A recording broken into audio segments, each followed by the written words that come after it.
ముఖ్యంగా సేవాలాల్ సేన మైదాన ప్రాంత ఆర్గనైజేషన్ కావచ్చు, అలాగే సేవాలాల్ బంజారా సంఘం కావచ్చు, అలాగే సేవాలాల్ సేన, అలాగే ఓయూజేఏసీ నాయకులు గౌరవనీయులు పెద్దలు సంపత్ నాయక్ గారు, అలాగే మా మహిళా సంఘాల నాయకులు, తర్వాత మా హనుమాన్ నాయక్ గారు.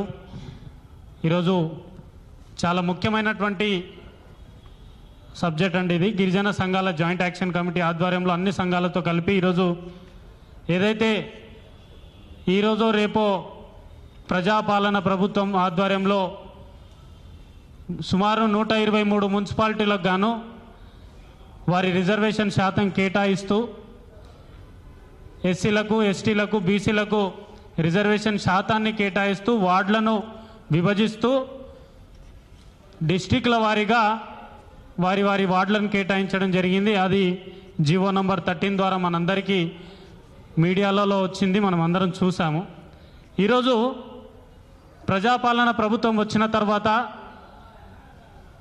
అది కాంగ్రెస్ గవర్నమెంట్ వచ్చిన తర్వాత, ముఖ్యంగా కాంగ్రెస్ పార్టీ అనగానే గిరిజన బిడ్డలకు న్యాయం జరుగుతుంది, కాంగ్రెస్ పార్టీ అంటేనే గిరిజన బిడ్డల పార్టీ కాబట్టి ముఖ్యంగా ప్రజాపాలన ప్రభుత్వంలో ప్రజలకు న్యాయం జరుగుతుంది అని చెప్పేసే ఉద్దేశంతోనే ఈరోజు గిరిజనులు వన్ సైడెడ్గా ఓటేసి ప్రజాపాలన ప్రభుత్వం తెచ్చుకొని ముఖ్యమంత్రి రేవంత్ రెడ్డి గారిని ముఖ్యమంత్రి కుర్చీలో కూర్చోబెట్టుకున్నాము.